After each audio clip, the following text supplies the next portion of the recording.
हरे कृष्णा। हरे कृष्णा। मैं आज आप लोगों को सिंगुलर और प्लूरल बताने जा रही हूँ। कुछ ऐसी स्पेलिंग्स होती हैं जिसमें थोड़े से ही डिफरेंस होते हैं और हम समझ नहीं पाते, और हमें कभी स्कूल में भी शायद इतना अच्छे से नहीं बताया गया था। तो आज मैं आपको वही बताने जा रही हूँ। सिंगुलर को एक वचन कहते हैं हिंदी में, और प्लूरल को बहुवचन कहते हैं। जहाँ पे ढेर सारे लोग होते हैं, एक से ज़्यादा लोगों की बात होती है, वहाँ पे हम प्लूरल का यूज करते हैं। और जहाँ पे एक इंसान की बात होती है, एक वस्तु की बात होती है, एक चीज़ों की बात होती है, वहाँ पे हम लोग सिंगुलर कहते हैं और सिंगुलर वर्डिंग यूज करते हैं। स्पेलिंग में थोड़ी सी डिफरेंस होती है और प्रोनाउंस में भी डिफरेंस होता है। तो हमको कुछ ट्रिक ऐसे जानने हैं जो हमें ईजिली समझ में भी आए और हम कहीं पर भी उसे समझ पाए कि हाँ, हमको ट्रिक लगाना रहता है हर चीज़ में। हर चीज़ रटी रटाई नहीं ली जा सकती है कि आपने बचपन से रट लिया, आप उसको समझ भी सकते हैं। जैसे मैं आपको एग्जाम्पल के लिए बता दूं कि वाइफ, ये वाइफ हुआ, और वाइफ का ये, अगर आप इसको, ये हुआ सिंगुलर,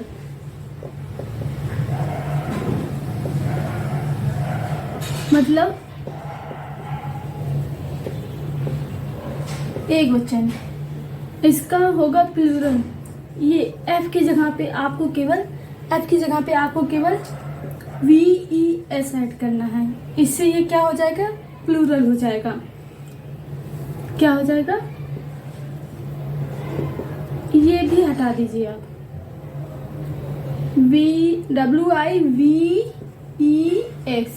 वाइफ्स। ये क्या हुआ, ये हुआ प्लूरल, मतलब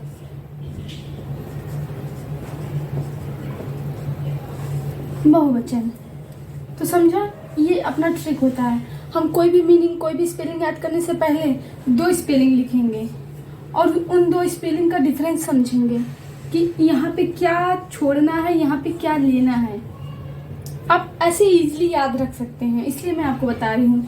वैसे मैं आपको 3 से 4-5 ही वर्डिंग बताने जा रही हूँ, और आप कभी भी सिंगुलर प्लूरल जब भी पढ़ेंगे तो आप उसका डिफरेंस थोड़ा सा देख कर लेंगे। अभी इसमें हम लोग सबसे पहले देखेंगे मैन, MAN, हमको यही पता है, MAN, ये सिंगुलर के लिए यूज होता है। लेकिन आपने शॉपिंग्स में, आपने बड़े बड़े शॉप पे अक्सर देखा होगा कि MAN नहीं, मेंस हिंदी में ऐसे लिखा होता है, मेंस वियरिंग। इसका मतलब ये नहीं होगा,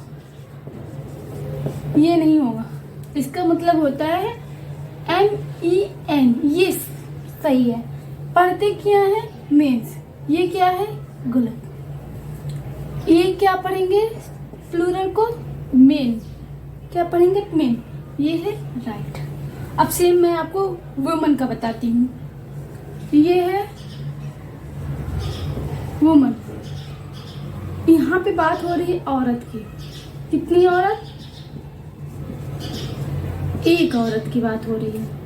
यहाँ पे जैसे ही आपने मेन लिख दिया, ई लगा दिया, वैसे ही ये वुमन से वीमन हो गई। क्या हो गई, वीमन। अब इसको वुमेन नहीं पढ़ेंगे, अभी लोग इससे कंपेयर करेंगे तो ये वीमेन है, ये ह्यूमन है, और ये मेन ई आ गया, तो इसको हम लोग वीमेन पढ़ते हैं। नहीं, वीमेन नहीं, वीमन। क्या पढ़ेंगे, वीमन। अभी इसके बाद ये समझ में आया, आगे बढ़ती हूँ और फिर आपको बताती हूँ एक कंफ्यूजन और। चाइल्ड, ये एक बच्चा, चिल्ड्रेन, ये बहुत सारे बच्चे। चिल्ड्रेन मतलब बहुत सारे बच्चे, चाइल्ड मतलब बच्चा, एक से ज्यादा बच्चा, एक बच्चा। कुछ चीजों में चीजें सेम ही रहती हैं, वो चेंज ही नहीं होती हैं। जैसे ये सिंगुलर, ये प्लूरल, एक वचन, बहुवचन। ये अब इसमें हम टूथ का देखेंगे। टूथ मतलब दांत, लेकिन हमें तो टीथ पता है, टूथ क्यों?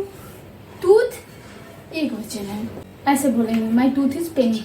लेकिन अगर प्लूरल की बात करें तो अपन क्या बोलेंगे? Teeth, TEETH। क्या बोलेंगे? टीथ। दिस, ये सिंगुलर के लिए यूज होता है। दिस प्लूरल के लिए यूज होता है। दिस मतलब जो चीजें पास में है।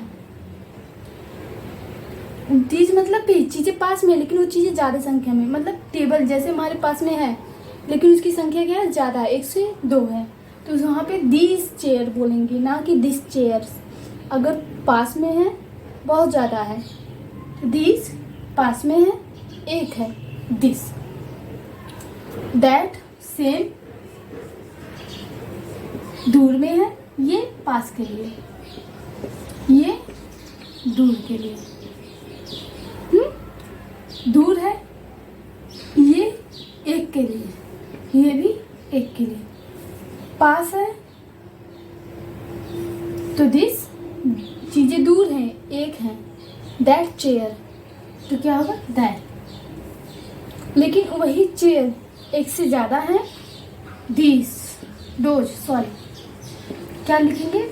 दोज। इधर क्या बोलेंगे? दोज। एक से ज्यादा चेयर है, दूर है, मोर देन वन।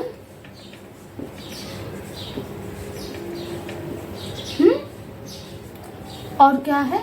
दूर, तो क्या बोलेंगे? दोज। एक इंटरेस्टिंग है, मैं वो बताना चाह रही हूँ आप लोगों को।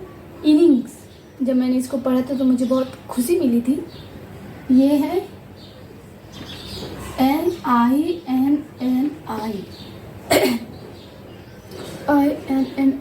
INNINGS। इसकी स्पेलिंग सेम है, NINNGS, इनिंग्स। अब इनिंग्स मतलब क्या होता है?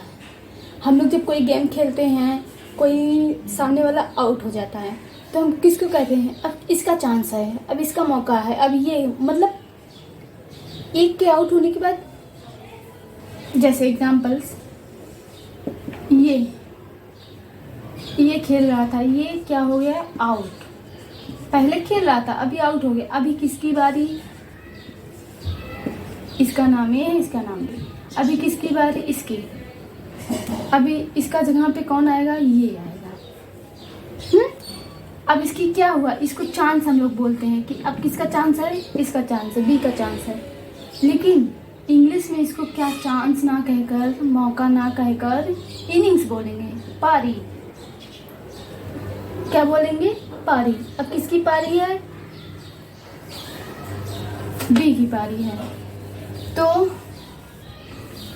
इनिंग्स बोलेंगे। इनिंग्स का मतलब होता है पारी। पारी मतलब होता है बारी। अब किसकी बारी है? इनकी बारी है। अब इन दोनों का सिंगुलर प्लूरल क्या है? सेम है।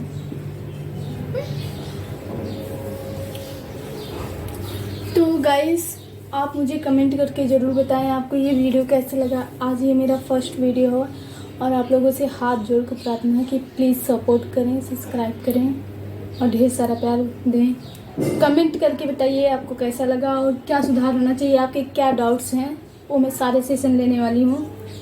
एक ऐसे डाउट्स जो मैंने फेस किया अपने बचपन में, और क्योंकि मैं हिंदी मीडियम से हूँ, मैंने बहुत कुछ सीखा है, इसलिए मैं लोगों को सिखाना चाह रही हूँ। मैं समझाना चाह रही हूँ कि कैसे आप आगे बढ़ सकते हैं, कैसे आप इंग्लिश को बहुत ईजीली समझ सकते हैं। इंग्लिश हिंदी से भी ज़्यादा ईजी है, हिंदी बहुत ज़्यादा टफ है, इंग्लिश बहुत ज़्यादा ईजी है। बस आप थोड़ा सा इसमें इंटरेस्ट लेना स्टार्ट करें, ऑटोमेटिक आपको समझ में आएगा।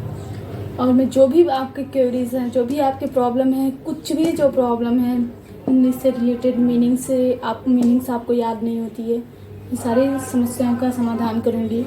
प्लीज़ आप सपोर्ट और सब्सक्राइब करें। Thank you.